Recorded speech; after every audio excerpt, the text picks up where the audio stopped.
আপনাদেরকে মঙ্গলদ্বীপ ভ্রমণের জন্য আরেকটা গুরুত্বপূর্ণ তথ্য দিয়ে রাখি। আপনারা পায়রাডাঙ্গা স্টেশনে নামলেন, পায়রাডাঙ্গা স্টেশন থেকে বেরিয়ে একটা মারাত্মক রকম স্ক্যামের সম্মুখীন হতে পারেন। সেটা হচ্ছে, আপনারা বেরিয়ে গেলেন, আমরাও যেরকম নতুন এসছি জানতাম না, আমরা কি করেছি স্টেশন থেকে বেরিয়ে আমরা বাঁ দিকে চলে গেছি। সেখানে যেরকম টোটো ছিল আমরা ভেবেছি সেটাই হয়তো টোটো স্ট্যান্ড।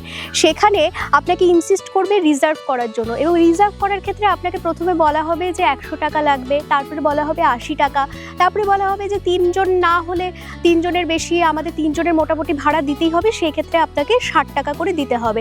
সেটাতেও যখন আমরা মেনে যাচ্ছি তখন বলা হচ্ছে হ্যাঁ আমরা রাস্তাতেও নেব, 60 টাকা মানে যে রিজার্ভ সেটা নয়, আমরা রাস্তাতে পেলে তখন আমরা নিতেও পারি।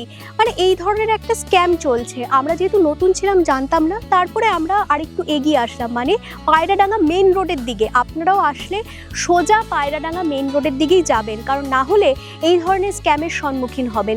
পায়রাডাঙ্গা মেইন রোডের দিকে একটু সামনের দিকে এগিয়ে গেলে টোটো রয়েছে, যেই সমস্ত টোটো রিজার্ভ নয় সেই সমস্ত টোটোতে আপনারা জনপ্রতি 20 টাকা ভাড়া দিয়ে এই শিবপুর ঘাট চলে আসতে পারবেন। সেরকম কোনো ব্যাপার নেই যে দুজনেই যেতে হবে বা রিজার্ভ করতে হবে, সেরকম কোনো ব্যাপার নেই। কারণ আমরা যেহেতু বাজেট ট্রাভেলার, আমাদের কাছে প্রথমেই মাথায় রাখতে হয় বাজেটটা। তাই আমরা চেষ্টা করি যতটা সম্ভব আপনাদেরকেও সেই তথ্যগুলো তুলে ধরা, যে কম বাজেটে কি করে কি সুন্দরভাবে একটা দিন একটা কোথাও ছোট্ট একটা ট্রিপ, একদিনের ভ্রমণ করে নেওয়া যায়।